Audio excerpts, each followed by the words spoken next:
एक भिखारी की कहानी। भगवान तुम्हारे पापों को माफ़ करे। हर दिन एक भिखारी दरवाजे के पास आकर भीख मांगता था और घर का मालिक हमेशा घर के बाहर आते ही उसे देखकर फिर जाया करता। कई बार उसके लिए गालियाँ भी बकता। वो कहता, तू जिंदा ही क्यों है? पूरी जिंदगी ऐसे ही भीख मांगेगा क्या? धरती का बोझ क्यों बना बैठा है? और कभी कभी उस भिखारी को गुस्से में वह धक्का भी मार दिया करता। इतना कुछ हो जाने के बावजूद अधिकारी के मुंह से सिर्फ यही निकलता कि भगवान तुम्हारे पापों को माफ़ करे। एक बार सेठ को धंधे में बड़ा नुकसान होने की खबर मिली। सेठ बहुत परेशान था कि तभी उसके दरवाजे पर वही भिखारी आया। गुस्से में अपना आपा खोते हुए सेठ ने उस भिखारी को पत्थर मार दिया। पत्थर लगने के कारण भिखारी का सर फूट गया और उसके सर से खून बहने लगा। फिर भी दर्द से कराहते हुए भिखारी ने इतना ही कहा, भगवान तुम्हारे पापों को माफ़ कर। भिखारी वहाँ से चला गया। सेठ सोच में पड़ गया। भिखारी को पत्थर मारा, फिर भी उसने सिर्फ प्रार्थना की। सेठ का गुस्सा शांत हुआ। सेठ का मन शांत हुआ। भिखारी का रहस्य जानने के लिए सेठ ने भिखारी का पीछा करना शुरू कर दिया। भिखारी जहाँ जहाँ जाता सेठ उसके पीछे पीछे जाता। सेठ ने देखा कि कोई उसको खाना देता, कोई उसको मारता, कोई अपमानित करता तो कोई गाली देता। लोग भिखारी के साथ चाहे जैसा व्यवहार करते, लेकिन भिखारी सबके लिए एक ही प्रार्थना करता, भगवान तुम्हारे पाप माफ़ करे। अब रात होने को थी। भिखारी अपने घर जाने के लिए लौटा। वह अपने घर पहुंच गया, लेकिन सेठ अब भी उसका पीछा कर ही रहा था। एक पुरानी टूटी हुई खटिया पर एक बूढ़ी औरत लेटी हुई थी। काफ़ी कमज़ोर और बीमार लग रही थी। वह भिखारी की पत्नी थी। अपने पति को वापस आता देख वह खाट से उठ खड़ी हुई। पत्नी ने अपने पति के भीख वाले कटोरे में देखा। उसमें सिर्फ आधी बासी रोटी थी। उसे देखकर वह बोली, आज बस इतना ही मिला? और हाँ, आपके सिर से खून निकल रहा है। ये चोट कैसे लगी?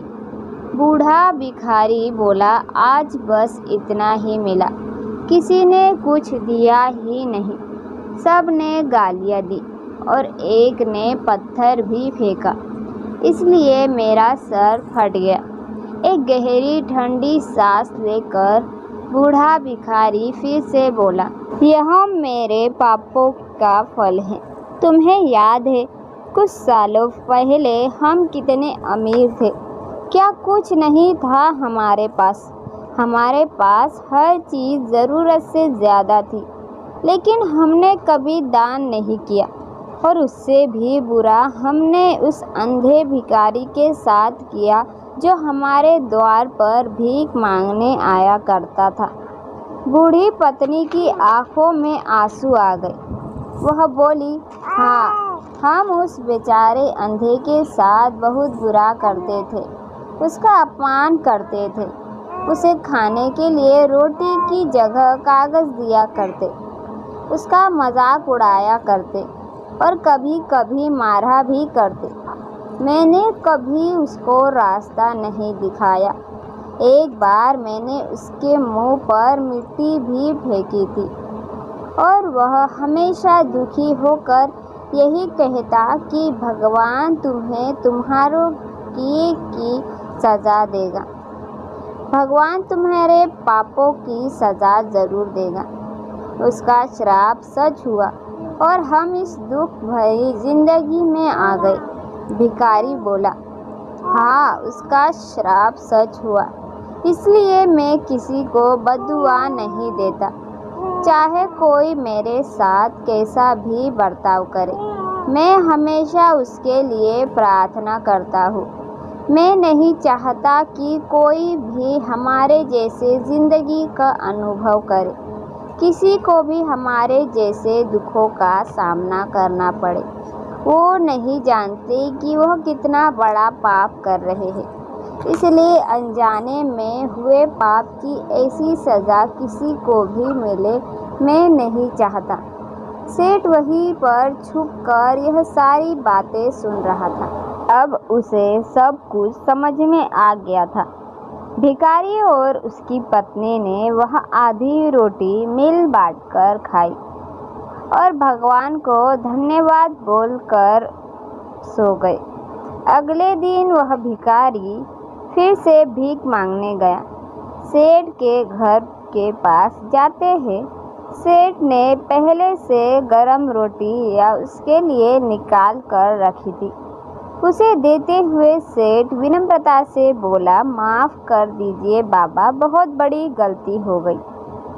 बूढ़ा भिखारी बोला, भगवान तेरा भला करे। इतना कहकर वह आगे निकल गया।